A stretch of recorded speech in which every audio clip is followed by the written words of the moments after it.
The Backrooms, a popular internet horror concept that emerged from a 2019 post on 4chan no less. The Backrooms depict an eerie, endless series of usually yellow, poorly lit rooms, described as having damp, musty carpets, monotonous wallpaper, and buzzing fluorescent lights. The idea is that people can accidentally slip or no-clip out of reality and find themselves in this moist-smelling liminal space, disconnected from the world they know, sometimes accompanied by someone or something they may not understand. From short stories, fan films, and video games, The Backrooms can be explored in almost all mediums.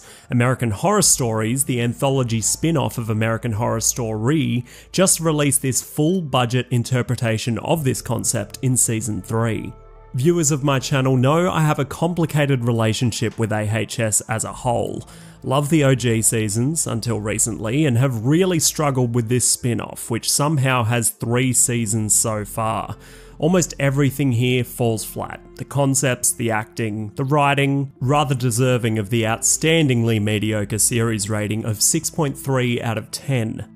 But I'm one of those completionist, arguably masochist horror story fans, and my mentality is I've watched all this content, I can't stop now.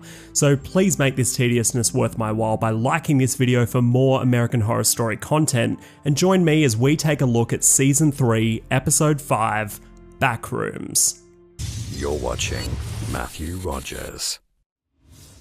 Due to the writers' strike in 2023, American Horror Stories Season 3 has been put on hold for almost a year. So after 4 episodes dropping in October 2023, now we have the remaining 5 episodes, starting with Backrooms, which I have watched so you don't have to.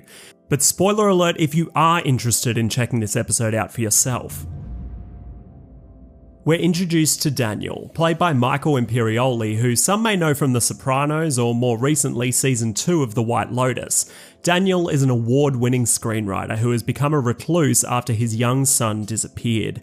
His best friend and agent shows up to try and convince him to come back out into the world again, and for some reason denies sex trafficking exists, but his efforts to lure him out of the house are futile, and as he storms off, Daniel clips into a back room in the form of an infinite supermarket.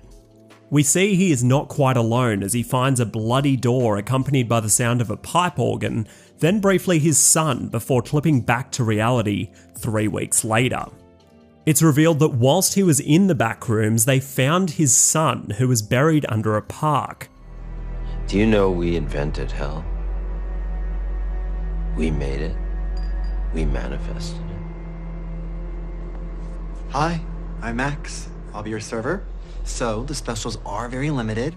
He vows to kill whoever did this, storming off again, to be clipped into a more familiar, to us at least, backroom.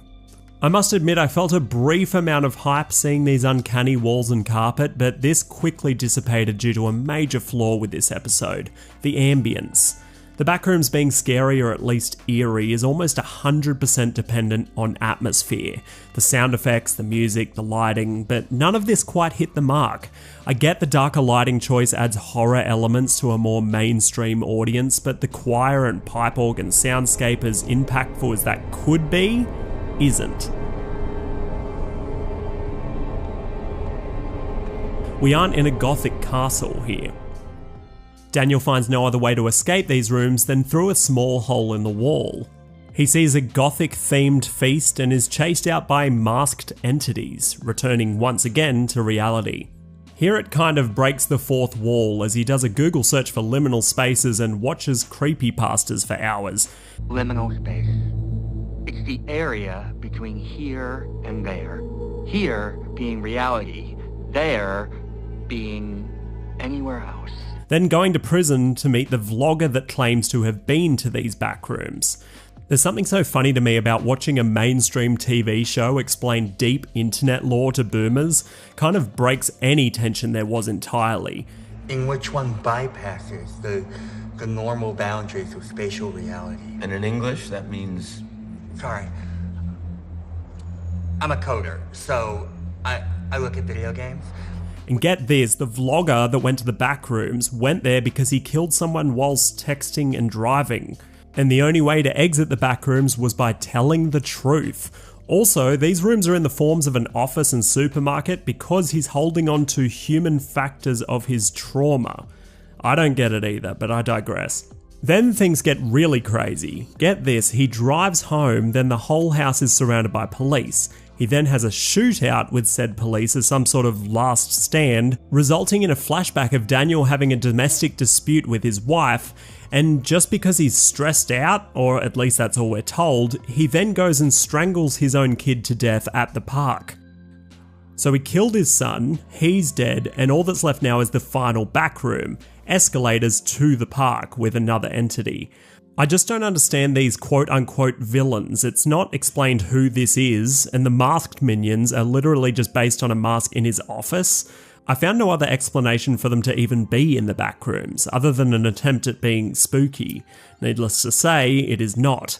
Are they random nonsensical entities like you find in the Backrooms video games, or is it an on-the-nose metaphor for him being chased by his demons? God, I hope not. So all this to say, all he needed to do all along was go out the exit door and wait in a waiting room for an eternity with good dad magazines. And roll credits. Typical Ryan Murphy project, never knowing how to stick the landing. And we didn't even get enough information for it to be considered ambiguous. Sure, the acting in this one was good, but what good is that by itself? If you're going to try and flesh out a whole traumatic backstory, make a whole season on the Backrooms, or at the very least make the episode longer than 40 minutes. Why waste a renowned concept like this on, well, this? But before you lose hope entirely, there is an official Backrooms movie coming in 2025. I say official because it's being directed by the actual YouTuber who made the Backrooms short films, amassing over 100 million views. But my favourite detail about this project is that it will be backed by James Wan's production house, Atomic Monster, of Saw, Insidious and The Conjuring fame, and the film will be distributed by A24. So the parts are all there, I just hope they keep it eerie, not scary, not entity-fueled jump scares, but liminal. How was this episode of American Horror Story for you? Will you be checking out the rest of the episodes this season? Let me know. Until next time, you can keep up with what I'm watching by following me on TikTok, Twitter, and Letterboxd, which are all linked in the description. But for now, this is Matt Rogers, and that is all.